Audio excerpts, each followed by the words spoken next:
किसी कमरे में नहीं किए हुए। वो इन्होंने अपने घर का जो वॉशरूम है उसके एटीएम गोलियां आंदियां सन कितों में पेश आया दिल दहला देने वाला वाकया। न जमीन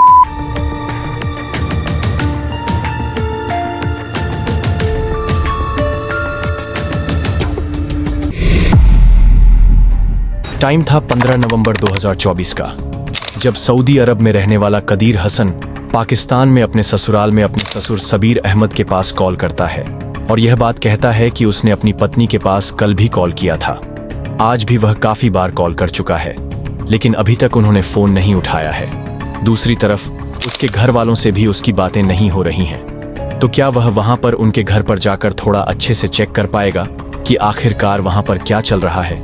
सभी इस बात के लिए तैयार हो जाते हैं और वह अपनी बेटी के ससुराल जा पहुंचता है। वहां पर जाकर वह दरवाजा नॉक करता है।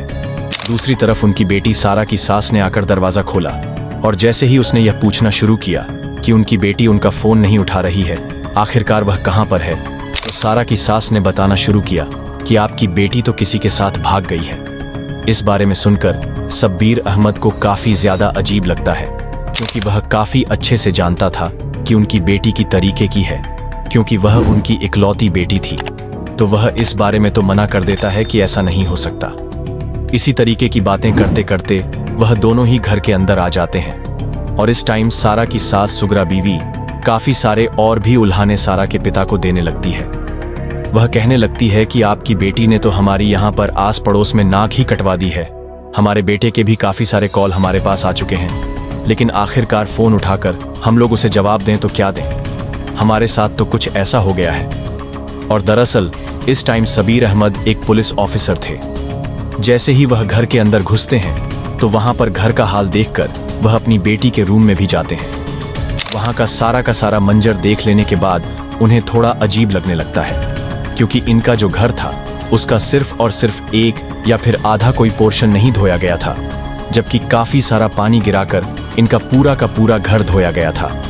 उनकी दीवारों को अगर देखा जाए तो उसके ऊपर भी पानी लगा हुआ था और पहली नजर में ही देखने पर यह बात समझी जा सकती थी कि इनके पूरे ही घर को काफी अच्छे से साफ किया गया है।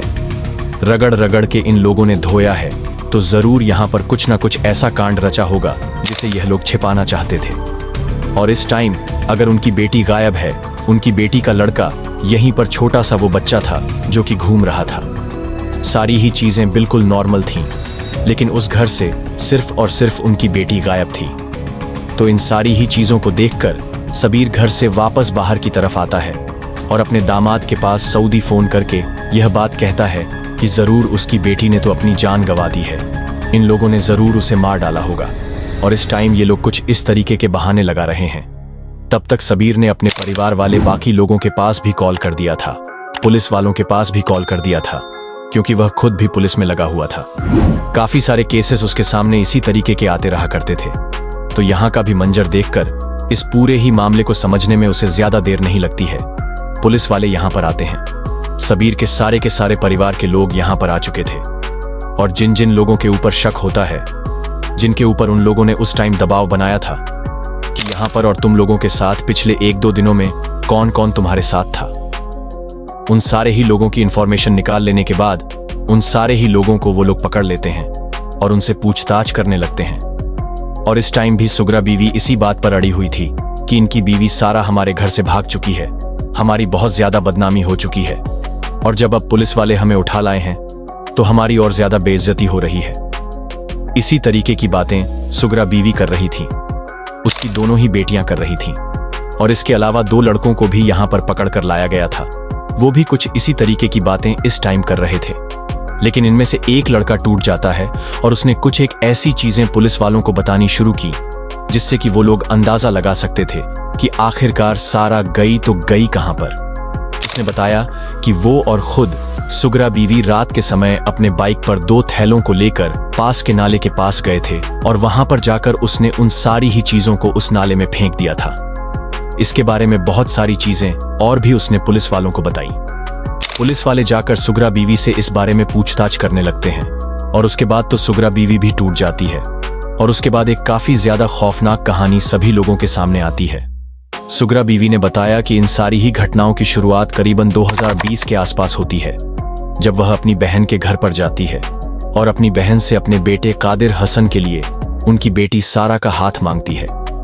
सारा की मां ने भी बिल्कुल इसी बारे में सोचा था कि जरूर यह मेरी बहन है, इसका जो लड़का है वो भी हम लोगों के सामने ही बड़ा हुआ है, उसके अंदर कोई ऐब नहीं है, तो जरूर उनकी बेटी इस घर में जाकर सुखी रहेगी। इन्हीं सारी चीजों के बारे में सोचकर सारा की मां ने और उसके पिता सबीर अहमद ने इन दोनों की शादी करवा दी। लेकिन दूसरी तरफ इस टाइम उसके पति कादिर हसन को अगर देखा जाए तो वह सऊदी अरब में काम किया करता था। वहां पर उनकी पुश्तैनी दुकान थी और वहीं पर वह रहा करता था। शादी के बाद वह वापस वहीं पर चला जाता है। लेकिन जब से इन लोगों की शादी हुई थी तो अब तक तो कादिर हसन अपनी सारी की सारी इनकम के जितने भी पैसे आया करते थे वो सारे अपने मां को दिया करता था। लेकिन जब से इन दोनों की शादी हुई थी तो वो अपनी मां को पैसा देना बंद कर देता है और दूसरी तरफ वह अपनी पत्नी को खर्चे के लिए पैसे भेजने लगता है।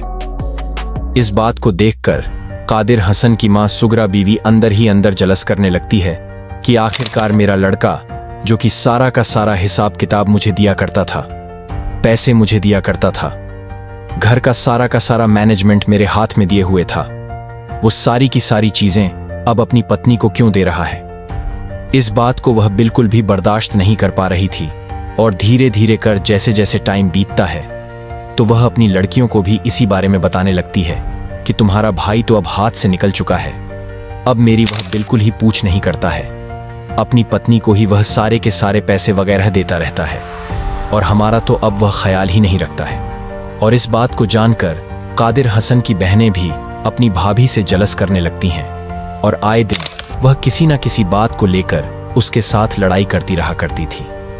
एक टाइम ऐसा भी आता है जब इस बारे में कादिर हसन को भी पता चल जाता है और वो समझ जाता है कि आखिरकार इस लड़ाई का असली मसला क्या है, जिसके चलते वह आखिर में अपने घर पर पाकिस्तान आता है और यहाँ पर आने के बाद अपनी माँ से यह बात कहता है कि वह अपनी पत्नी को अपने साथ सऊदी ले जाना चाहता है। उसकी माँ अपने बेटे को मना नहीं कर सकती थी, जिसके लिए वो तैयार हो जाती है और उसके बाद कादिर हसन सारा को अपने साथ सऊदी अरब ले जाता है। लेकिन इसी टाइम बीच बीच में अपने परिवार वालों से मिलने के लिए, अपने माता पिता से मिलने के लिए सारा अपने घर पर पाकिस्तान आती रहा करती थी। और जब भी वह पाकिस्तान अपने घर पर आया करती थी तो कुछ समय वह अपने ससुराल में भी बिताया करती थी। अपनी सास के साथ, अपनी ननंद के साथ वो समय बिताना चाहती थी, जिसके लिए वह वहां पर चली जाया करती थी। और बिल्कुल इसी तरीके से 2024 में वह जब दिसंबर में अपने माता पिता के यहाँ पर मिलने के लिए आई हुई थी तो काफ़ी दिनों तक तो वह अपने माता पिता के साथ रहती है। लेकिन उसके बाद 13 या 14 नवंबर को वो अपने ससुराल के लिए निकल पड़ती है। वह वहां पर जाकर अपनी सास से मिलती है, अपने परिवार के बाकी लोगों से मिलती है। लेकिन जैसे ही सारा यहाँ पर अपने ससुराल में आती है तो इनके परिवार वालों ने पहले से ही प्लानिंग बना ली थी कि इस लड़की के कारण हमारा लड़का हमसे दूर हो गया है, हमारा भाई हमसे दूर हो गया है, अब तो हमारी वह पूछ करता ही नहीं है, तो हम लोग इस लड़की को ही हमारे बीच रास्ते से हटा देंगे, जिसके लिए कि उन लोगों ने पहले से ही सारी की सारी तैयारी कर ली थी। सुगरा बीवी की बेटियां जो अभी भी अपनी मां के समर्थन में थीं, जेल जाने के बाद भी अकड़ी हुई थीं। उनका यह मानना था कि चाहे हमें जेल में डाल दिया जाए, जेल में भी इंसान रहते हैं, लेकिन वे यह नहीं समझ पा रही थीं कि उन्होंने कितना बड़ा अपराध किया है और यह कितना गलत था। इस केस पर अभी भी जांच जारी थी और उन्हें अभी तक सजा नहीं मिली थी। लोग आशा कर रहे थे कि जल्दी से जल्दी सारा को न्याय मिल सके। जैसे ही इस केस का फैसला आता मैं आपको इसका अपडेट जरूर दूंगा। दोस्तों, इस केस के बारे में आपकी राय क्या है? क्या आप इस बात से सहमत हैं कि सुगरा बीवी ने अपनी बहू को इतनी बेरहमी से मारा? कृपया अपनी राय कमेंट बॉक्स में जरूर बताइए। अगर आपने अब तक वीडियो को लाइक नहीं किया है तो कृपया वीडियो को लाइक करें और चैनल को सब्सक्राइब जरूर करें, क्योंकि इसी तरह के ट्विस्टेड केस मैं यहाँ लेकर आता रहता हूँ।